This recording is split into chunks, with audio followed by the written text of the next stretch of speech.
تبارك الذي بيده الملك وهو على كل شيء قدير الذي خلق الموت والحياة ليبلوكم أيكم أحسن عملا وهو العزيز الغفور الذي خلق 7 سماوات طباقا ما ترى في خلق الرحمن من تفاوت فارجع البصر هل ترى من فطور ثم ارجع البصر كرتين ينقلب إليك البصر خاسئا وهو حسير ولقد زينا السماء الدنيا بمصابيح وجعلناها رجوما للشياطين وأعتدنا لهم عذاب السعير وللذين كفروا بربهم عذاب جهنم وبئس المصير إذا ألقوا فيها سمعوا لها شيقا وهي تفور تكاد تميز من الغيظ كلما ألقي فيها فوج سألهم خزنتها ألم يأتكم نذير قالوا بلى قد جاءنا نذير فكذبنا وقلنا ما نزل الله من شيء إن أنتم إلا في ضلال كبير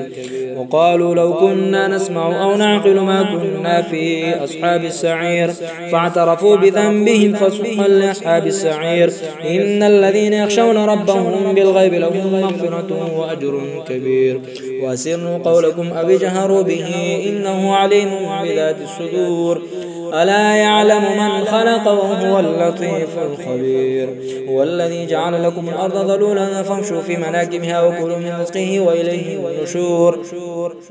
أأمنتم من في السماء أن يخسف بكم الأرض فإذا هي تمور أم أمنتم من في السماء أن يرسل عليكم حاصبا فستعلمون كيف نذير ولقد كذب الذين من قبلهم فكيف كان نكير أولم يروا إلى الطير فوقهم صافات ويقبض ما يمسكهن إلا الرحمن إنه بكل شيء بصير أمن هذا الذي هو جند لكم ينصركم من دون الرحمن إن الكافرون إلا في غرور أمن هذا الذي يرزقكم إن أمسك رزقه بل لجوا في عدو ونفور أفمن يمشي مكبا على وجهه أهدى أم من يمشي سويا على صراط مستقيم قل هو الذي أنشأكم وجعل لكم السمع والأبصار والأفئدة قليلا ما تشكرون